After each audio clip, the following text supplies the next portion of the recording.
Igwe, moto sisi. This is Father Flower. Mopo Mokunzi, mwana tsambi. Igwe, moto sisi. Evi mechina.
Dina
kuzoya imari erenga kudaro mudiwa atiya wangu kubva watadza kuzotiona runako erenga kudaro mudiwa atiya wangu kubva watadza kuzotiona imota erenga kudaro mudiwa atiya wangu kubva watadza kuzotiona indiri erenga kudaro mudiwa atiya wangu kubva watadza kuzotiona atiya wangu una kuzoya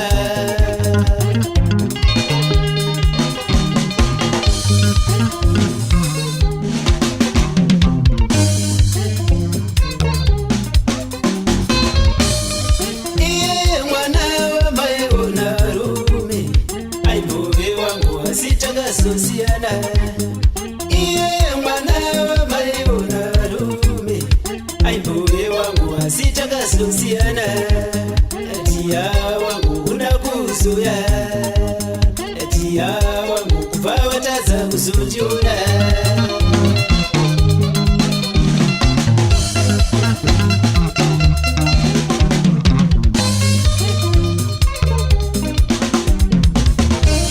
aiwechiponda moyo changu ini wazondibaya moyo neshungu amawe aiwechiponda moyo changu ini wazondibaya moyo neshungu amawe aiwechiponda moyo changu ini wazondibaya moyo neshungu amawe unopaona seyapo